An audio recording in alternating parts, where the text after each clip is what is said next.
Good day, my fellow Coast Guardian. Before anything else, I would like to congratulate our acting commanding officer, Commodore Glenn B. Daraog. Congratulations, sir, for your well-deserved promotion. Even to our executive officer, Captain Eric Laza, Philippine Coast Guard. Congratulations also, sir, for your well-deserved promotion. And as of now, I am Seaman Second Julius Titiang, Philippine Coast Guard, as your preacher for today. Kung nagtataka kayo, while we nag-held tayo ng Bible study, uh, kailangan natin i-remember always that God must be the captain of our life. Even nga kung sa barko or in a ship, kailangan natin ng magkaroon ng kapitan. So do our lives, kailangan natin ng captain sa buhay natin, and it is our God. So, hindi na natin papatagalin pa. Isang katanungan lang, may mga katanungan tayo na kailangan muna natin isa puso, isa isip, at maitanong natin kung na-experience ba natin to, o mapaisip tayo na kung kailangan ba natin i-experience. Okay, kung magtatanong ako sa inyo, have you been in love? Nasubukan nyo na bang magmahal o ma-in love? So siguro ngayon, sa experience nyo ngayon, baka marami ngayon kinikilig sa pag tinanong kayo kung nasubukan nyo na pong ma-in love. So are you in a relationship? Kayo po ba may relasyon, may pamilya na po, may asawa, may boyfriend, girlfriend, o kahit anong relasyon, kung anong meron kayo, masasabi nyo po na kayo in love. Or yung iba, madaming nai-involve sa tinatawag natin na situationship. So ika nga po, yung situationship, mahirap po yan kasi madaming napupunta dyan sa ganyang relasyon, nagkakaselosan, nagkakagalitan, pero wala namang label sa buhay. So, ikaw nagagalit sa kanya, ikaw nagsiselo sa kanya, wala namang kayong label or totoong relationship sa bawat isa. So, dapat natin isipin at isa puso na pag tayo ay nagmahal, dapat alamin natin kung tayo ba'y totoong nagmamahal o sadyang tayo lang po ay gusto lang po natin na pumunta sa ganyang mga sitwasyon. Kaya tinatawag na situationship kasi doon lang kayo sa isang situation na hindi nyo inilagay yung sarili nyo sa isang commitment. Kasi once you are committed, yan po ay tinatawag natin na pagmamahal. So, ngayon, will not just attain the knowledge of in a shipboard. So, hindi lang yung pagiging shipboard familiarization ang matutunan nyo po dito sa barko na ito. Ang isang bagay na ay binibigay sa akin na opportunity ng ating commanding officer na makapag-preach ako at makapag-share at the same time mapag-aralan natin ang salita ng Diyos. So, mahalaga na may matutunan tayo sa barko at the same time, mas mahalaga na may matutunan tayo sa salita ng Diyos kasi buhay natin is baliwala yan kung wala tayong Panginoon. So, ang ating magiging topic for today is about salvation. Ano ba yung salvation? So, are we going to read one familiar verse? Ang alam ko naman sa mga iba sa inyo, so you are very familiar in this verse kasi palagi itong ginagamit. But I am here today not to promote my religion kasi lahat naman tayo mayroong relihiyon. So, may iba, may sinasabi tayong Roman Catholic, may iba Muslim, yung iba may INC or Protestant or other Dominion. So, I will respect your religion, but I will going to be, honestly, I'm saying or speaking, I will not promoting my religion. So, lahat naman tayo may sarili tayong religion, at the same time, may sarili tayong doktrina. But I'm going to preach the word, only the truth of the Word of God from the Bible itself. What is the Bible? So, alam natin yung Bible, meron akong Bible dito, lagi kong hawak-hawak at binabasa ko siya araw-araw. Bakit? Kasi kailangan ko po ang Panginoon. So, kung hindi nyo kailangan Panginoon, ibig sabihin, baka may masasabi nyo na sa sarili nyo na ka-level nyo na po ang Panginoon. So, kailangan natin palagi ang Panginoon. So, yung topic natin is about salvation. So, ulitin ko po, hindi ako na po promote po ng religion na kung kayo ay makakapagpakinig sa pangangaral ng Panginoon, pangangaral ng salita ng Diyos, ay mabibilong na po kayo sa kung anong religion po ako. So, I will not promote my religion. So, sorry. So, hindi ko ipopromote yung religion, but I will going to promote the pure truth of God. So, let's start. So, I'm going to open my Bible. Let's look on John chapter 3, verse 16. So, it is a very familiar verse to everyone. So, sinasabi dito, for God so loved the world, that He gave His only begotten Son, that whosoever believeth in Him should not perish, but have everlasting life. So, ulitin ko po yung nakailahad dito sa Bible. In John chapter 3, verse 16. For God so loved the world, that He gave His only begotten Son, that whosoever believeth in Him should not perish, but have everlasting life. So, kung papansinin natin yung verse na ito, may 4 siya na kama. So, doon natin kukunin yung pagtuturo natin at pag-aaral natin sa salita ng Diyos. So, gaano ba ka-importante yung sinasabi nating salvation? Alam naman natin na yung buhay natin is merong dead end.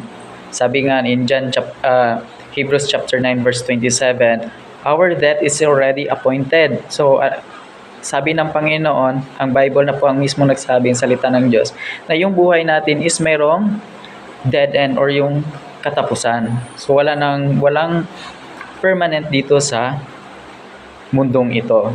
So, we don't know kung kailan.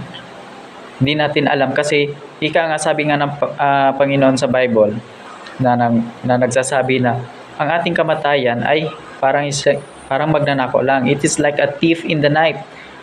You don't know when it come. So, hindi natin alam kung kailan siya pupunta at papasok sa bahay yung magnanakaw. So, wala naman sigurong magnanakaw na magkakatok sa inyong bahay tapos magtatao po at humingi ng galang tapos magnanakaw ng mga gamit sa bahay natin. So, ibig sabihin, yung kamatayan natin is already appointed by God pero hindi natin alam kung kailan. So, dapat kailangan sa buhay natin is prepared po tayo. Kaya sa trabaho natin, di ba tayo ay Philippine Coast Guard? So, ibig sabihin, pag may parating na bagyo, kailangan tayo maging prepared. Kaya yung iba na di-dispatch as nagdi-DRG. Yung iba na di-dispatch sa ibang lugar dahil kailangan mag-prepared, maganda. Ganon din tayo. Sa buhay natin, kailangan natin maganda. Kasi yung buhay natin, yung tao tayo na mayroon tayong kaluluwa. So, kung babasa natin sa Genesis, in the creation of man, binugahan lang tayo ng hangin ng Panginoon sa kanyang ilong. Nang pumasok sa katawan ni Adam or ni Adan, yun, nagkaroon tayo ng living soul. So, ibig sabihin, katawan, tapos mayroon tayong kaluluwa. So, gaano ba kailangan ng isang kaluluwa ang isang kaligtasan or yung salvation? As we all know that yung katawan natin is babalik yan sa lupa. At ano yung may iwan is yung kaluluwa natin. Alam naman natin sa buhay natin is hindi tayo permanent dito sa mundong ito. Hindi nga natin inaasahan yung mga pamilya natin, mga relatives, or in the news, mababalitaan na lang natin marami nang namatay. So, may tatanong ba natin sa kanila kung naging prepared ba sila? O kayo ngayon, prepared na ba kayo? Now, once namating na sa atin yung tinatawag na kamatayan, ang tanong kung saan kayo papunta? Yung kaluluwa natin, saan pa papunta? So, may dalawa namang destination yung ating kaluluwa. It is either in hell or in heaven. So, ang tanong, saan kayo papupunta? Are you sure na once na darating yung dead end sa buhay nyo, yung kaluluwa nyo mapupunta sa langit. Or magiging absolute kayo na mapupunta sa hell yung kaluluwa nyo once na dumating yung dead end sa buhay natin. So, ngayon, I'm going to teach you, pag-aralan natin yung salita ng Diyos in John 3:16. So, unang-una, basahin natin ulit yung unang talata or unang sentence na kalahad sa John 3:16. It is, "For God so loved the world." So, alam naman natin, Panginoon, mahal tayo ng Panginoon. Minsan, hindi lang natin, siguro yung iba, hindi na nararamdaman kung paano sila minahal ng Diyos. God's great love. Point number 1, it's God's great love. Ang pagmamahal ng Diyos is unending or walang katapusan. It is not just unending, it is unfailing. Hindi napapalpak yung pagmamahal ng Panginoon sa atin. Yung pagmamahal ng Diyos sa atin, hindi nagpapalpak. At the same time, it is unchanging. Hindi pa bago-bago. At the same time, it's also unconditional. Walang makondisyon-kondisyon ng Panginoon. Pag mahal tayo ng Diyos, mahal tayo ng Diyos. Kaya nga nilikha tayo ng Panginoon. At the same time, may provide sa atin ng mga biyaya ang Panginoon dahil mahal niya tayo. At at the same time, unwavering. So let's talk about unending. Walang katapusan ang pagmamahal ng Diyos sa atin. Kasi kung alam niyo lang yung story about Bible, how Israelites na galing sa Egypt, torment of Egypt, from Pharaoh, until such time na kapag cross sila in the Red Sea and inherit the land of promise. So walang katapusan yung pagmamahal niya sa mga tao, despite sa mga kasalanan nito. Despite sa mga kasalanan natin, mahal pa rin tayo ng Panginoon kung alam lang talaga natin. Mahal tayo ng Diyos, oo. Hindi mo lang siguro ramdam. Kasi siguro may kinakaharap ka ngayon ng mga problema.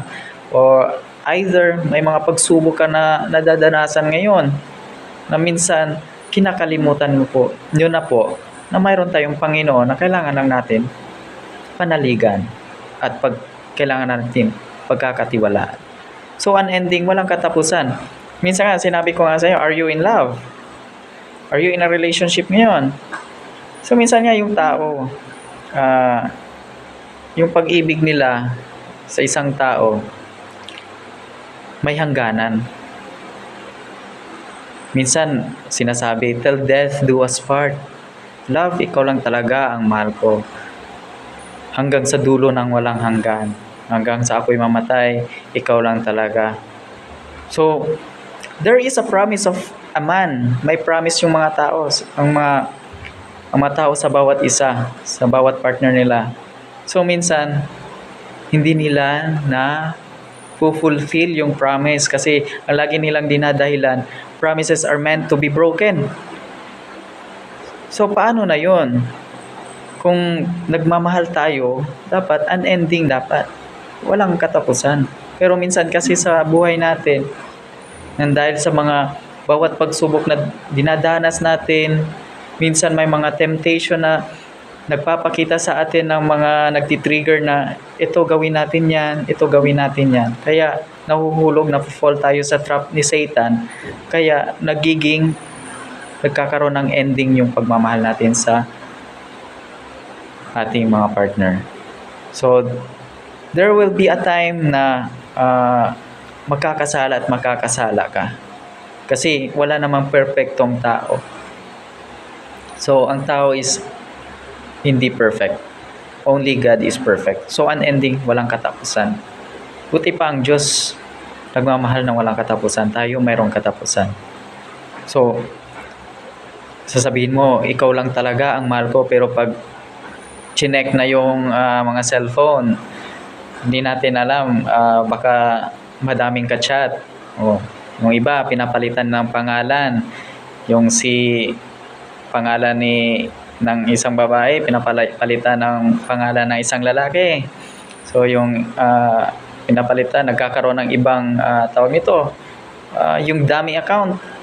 So, madami kang account. Kaya tinatawag siguro na dummy account kasi madami kang account. So, madami kang chinachat, madami kang gina-girlfriend or bino-boyfriend. So, I will not just stay sa mga lalaki na hindi loyal kasi hindi lang ngayon, madami na rin ang mga babae na hindi loyal ngayon. I will not just pinpoint to men over here. Hindi ko laging pinpoint lang ang mga lalaki. It is also, marami na ngayon na babae na hindi na rin loyal sa mga partner nila. So, kung hinala sa mga lalaki, ang wagas, pero hindi natin alam, ginagawa na rin pala nila. So, that is, tinatawag na love na may ending. So, marami sigurong nakaka-relate ngayon na yung ayaw ipahawak yung cellphone kasi private daw. But if you are loyal, kung yung love mo is unending sa partner mo, wala kang problema, pahawak mo yung cellphone mo. So, not just unending, but also unfailing. Ibig sabihin, unfailing, hindi nagiging palpak ang Panginoon. Nagiging faithful ang Panginoon para sa atin. Faithful ang Panginoon in terms na kahit ano pa man tayo, hindi tayo kagusto-gusto ng Panginoon, hindi siya nag-fail sa pagmamahal niya sa atin. Mahal tayo ng Diyos, o kung ano mang dinanas mo ngayon, or just look kung lang sa buhay mo, evaluate mo lang yung buhay mo. Kasi kung hindi ka mahal ng Diyos ngayon, hindi ka na sana humihinga hanggang ngayon. Hindi ka sana nakakagising ng umaga. Hindi ka na sana nakakapag-enjoy kung anong buhay ngayon despite sa mga struggles and challenges sa buhay natin. Hindi mo na sana ma-experience yung mga smile na makikita mo sa katabi mo. O tingnan nyo yung mga katabi mo. Baka kung tingnan mo, smile muna kayo sa mga katabi nyo para at least makikita mo na hindi talaga failure yung love ng Panginoon sa atin. So, not just unfailing but unchanging, hindi pa bago-bago. Yung pagmamahal nga ng tao, pabago-bago yan. Mahal kita ngayon, pero later, hindi na kita mahal. Mahal ka niya, tapos iba din pala yung